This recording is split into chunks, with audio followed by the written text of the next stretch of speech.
கர்த்தராகிய இயேசு கிறிஸ்துவின் நாமத்தினாலே அன்பின் வாழ்த்துக்கள். இன்றைக்கு நாம் காணப்போகும் தலைப்பு உலகப் பிரியனுக்கு கிறிஸ்தியானின் பதில் மற்றும் செல்வமலை ஆகிய இரு தலைப்பின் கீழ் இன்று நாம் காணலாம். உலகப் பிரியனுக்கு கிறிஸ்தியானின் பதில். கிறிஸ்தியான் அவர்களது கேள்விகளுக்கு பதில் சொல்லத் தொடங்கினான். யோவான் எழுதிய நற்செய்தி நூலில் நமது மீட்பர் கூறிய வார்த்தைகளை யோவான் 6:27 மறந்துவிட்டீர்களா? வெறும் உணவையும் உடல் சார்ந்த நலன்களையும் நோக்கமாக கொண்டு அவரை பின்பற்றுவது நியாயமானதல்ல.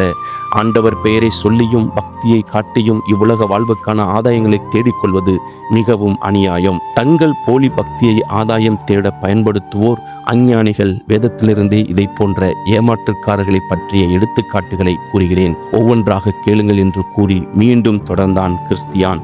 நீண்ட அங்கிகளை தரித்து திரிந்து சந்தை வெளிகளில் வந்தனங்களையும் விருந்துகளிலும் தொழுகைகளிலும் கூடங்களிலும் முதன்மை ஆசனங்களையும் விரும்புகின்ற வேத வாரகர்கள் இப்படி போலியான பக்தியையே கொண்டிருந்தனர். மற்ற மக்களின் முன்னால் நீண்ட ஜெபங்களை செய்துவிட்டு ஏழை விதவைகளின் கொஞ்ச நஞ்ச சொத்தையும் கூட சூறையாடி விடுவார்கள். லூக்கா 20:46-47.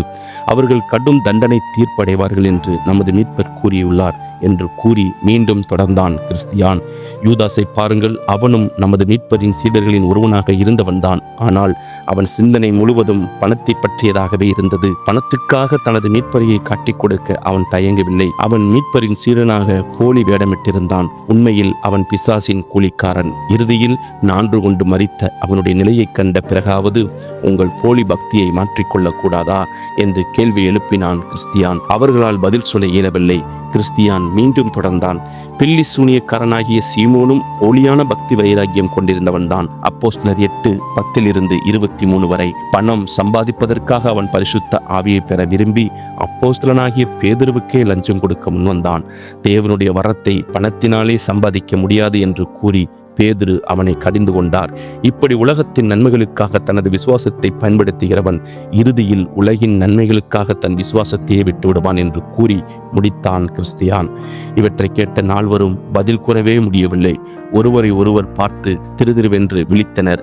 தன்னம்பிக்கையோ கிறிஸ்தியானை பாராட்டினான். பின்னர் கிறிஸ்தியானும் தன்னம்பிக்கையும் நடந்து ஒரு சமவெளியை நெருங்குவதை நான் என் கனவில் கண்டேன். பேதுரு அவனை நோக்கி, தேவனுடைய வரத்தை பணத்தினாலோ சம்பாதித்துக் கொள்ளலாம் என்று நீ நினைத்தபடியால் உன் பணம் உன்னோடு கூட நாசமாய் போக கடவது.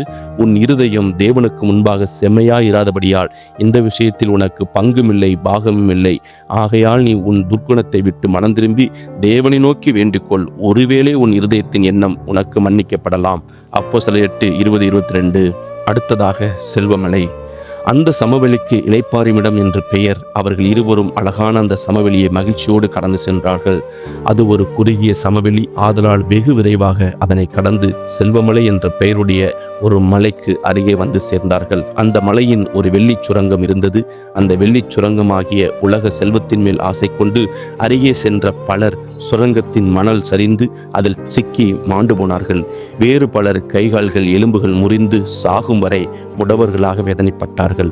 அந்த சுரங்கத்திற்கு செல்லும் பாதையின் ஓரமாக தேமா என்பவன் நின்று கொண்டிருப்பதை நான் என் கனவில் கண்டேன். அவன் முன்பு ஒரு காலத்தில் பவுல் அப்போஸ்தலனோடு சேர்ந்து ஊழியம் செய்தவன். பின்னர் உலக நன்மைகளுக்காக ஊழியத்தை விட்டுவிட்டான். இப்போது அவன் அந்த பாதையோரமாக நின்று கொண்டு அருகே வருபவர்களை சுரங்கத்தை பார்க்க வருமாறு வருந்தி அழைத்து கொண்டிருந்தான். கிறிஸ்தியானையும் தன்னம்பிக்கையையும் கண்டவுடன் அவன், வாருங்கள், வந்து இந்த அதிசயத்தை பாருங்கள் என்று அழைத்தான். இதற்கு வெள்ளிக்கேணி என்று பெயர். நீங்கள் தோண்ட தோண்ட வெள்ளி கிடைத்து கொண்டே இருக்கும். விரைவில் நீங்கள் கோடீஸ்வரர்கள் ஆகிவிடலாம் என்று ஆசை காட்டினான். கிறிஸ்தியான் தன்னம்பிக்கையிடம் இந்த இடம் மிகவும் மோசமானதாயிற்றே. அநேக பயணிகள் தொடர்ந்து முன்னேற முடியாமல் செய்துவிட்டதல்லவா இந்த இடம்? ஏன் இந்த சோதனை? நாம் நமது வழியே போவோம் என்று சொன்னான். நமக்கு பின்னால் வருகிறவனே உலக பக்தன். அவனையும் இந்த தேமா அழைப்பான். அப்போது நிச்சயமாக அவன் தனது கொள்கைப்படி அதை செய்து அதை சென்று பார்ப்பான். அங்கே அவன் இறந்து போனாலும் போகலாம் என்றான் தன்னம்பிக்கை. தேமா அவர்களை மீண்டும் அழைத்தான். வாருங்கள், அதை சென்று பார்த்தபின் நானும் உங்களுடன் வருகிறேன். நானும் மோட்ச பயணிதான் என்றான். கிறிஸ்தியான் அவனை பார்த்து, நீ இப்படி சொல்வாய் என்று எனக்கு தெரியும். ஆனால் குணத்தில் யூதாஸ் உனக்கு தகப்பனும் கேயாசி உன் பாட்டனாரும் அல்லவா? அவர்களைப் போல நீயும் பிசாசு கெடுத்த காரியங்களையே செய்கிறாய் என்று கூறிய கிறிஸ்தியான் தன்னம்பிக்கையை அழைத்து கொண்டு வேகமாக முன்னால் சென்றான். இதற்குள் உலக பக்தனும் அவனது நண்பர்களும் அங்கே வந்து சேர்ந்தார்கள். தேமா அவர்களை அழைத்தவுடனே எவ்வித மறுப்புமின்றி அவர்கள் அவன் வலையிலே விழுந்தார்கள். அவர்களுக்கு அங்கு என்ன ஆயிற்று என்று எனக்கு தெரியாது. ஆனால் அவர்களை நான் மறுபடியும் அந்த பாதையில் பார்க்கவில்லை. கிறிஸ்தியானும் தன்னம்பிக்கையும் சற்றே நடந்து வீதி ஓரமாக நின்ற ஒரு சிலையை நெருங்கினார்கள். சிறு பெண் சிலையாக மாறியது போல் அது தோன்றியது. அந்த சிலையில் நெற்றியில் ஏதோ எழுதியிருந்ததை தன்னம்பிக்கை கவனித்தான். கிறிஸ்தியான் படிப்பில் தேறினவனானபடியினால் அவனை அழைத்து அதை வாசிக்கச் சொன்னான். லோத்தின் மனைவியை நினைத்து கொள்ளுங்கள் என்று வாசித்த கிறிஸ்தியானுக்கு உண்மை நிலை புரிந்தது. லோத்து சோதமின் அழிவிலிருந்து தப்பிக்கொள்ள ஓடி வந்தபோது அவருடன் வந்த அவரது மனைவி தேவ கட்டளையை மீறி செழிப்பான சோதோமை ஏக்கத்தோடு திரும்பி பார்த்தாள். உடனே உப்பு தூணாகிவிட்டாள். சகோதரனே, இந்த சிலையை பார்த்தாயா? நாம் கடந்து வந்த சோதனையை போன்ற ஒரு சோதனையில்தானே லோத்தின் மனைவி விழுந்து போனாள். உலக பொருட்களில் ஆசை வைக்கிறவர்களுக்கு இந்த சிலை ஒரு நிரந்தர எச்சரிப்பாக இங்கே நின்று கொண்டிருக்கிறது.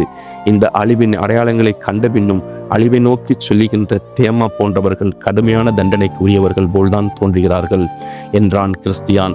மீண்டும் பயணத்தை தொடர்ந்த கிறிஸ்தியானும் தன்னம்பிக்கையும் துரிதமாக நடந்து ஓர் அழகான ஆற்றின் கரையை வந்தடைவதை நான் என் கனவில் கண்டேன். லோத்தின் மனைவியை நினைத்துக் கொள்ளுங்கள். தன் ஜீவனை ரட்சிக்க வகை தேடுகிறவன் அதை இழந்து போவான், இழந்து போகிறவன் அதை உயிர்ப்பித்துக் கொள்ளுவான். லூக்கா 17:32-33 படி இந்த சம்பவத்தில் பார்க்கிறோம். இன்னும் மோட்ச பயணத்தில் நாங்கள் இருந்திருக்கிறது போல நீங்களும் எங்களோடு இணைந்திருங்கள். கர்த்தர் தாமே உங்களை ஆசீர்வதிப்பாராக. ஆமேன்.